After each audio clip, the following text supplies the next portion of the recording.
Floris, ek moet vir jou vra. Jy praat van die rand-dollar en ek verstaan dit 100%. Maar, hoe gaan mens oor, want ek weet vir baie mans, baie boere is dit ook die realiteit. Jy gaan oor, maar vrou lief en kinders bly agter. Hoe doen mens dit? Ek sal eerlik wil wees, dit is baie moeilik. Maar soos ek sê, jy moet dink aan vir wie gaan jy dit doen? Jy gaan dit nie vir jouself doen nie, jy doen dit vir jou vrou en kinders.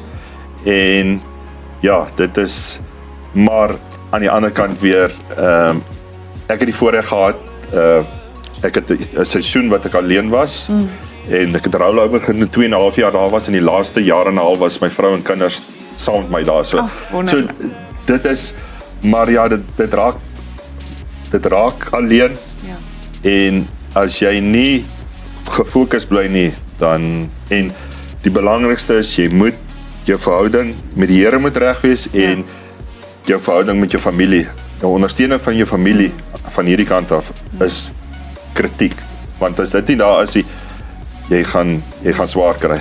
Jy praat van ondersteuning, maar ek dink ook 'n meer belangriker woord is die inkoop van jou familie. Dis 'n droom waaraan almal moet inkoop. Dit is so. Andersins dink ek kan dit 'n baie selfsugtige ding wees. En ek het soveel simpatie, want ek kan net dink om so ver uit mekaar uit te wees.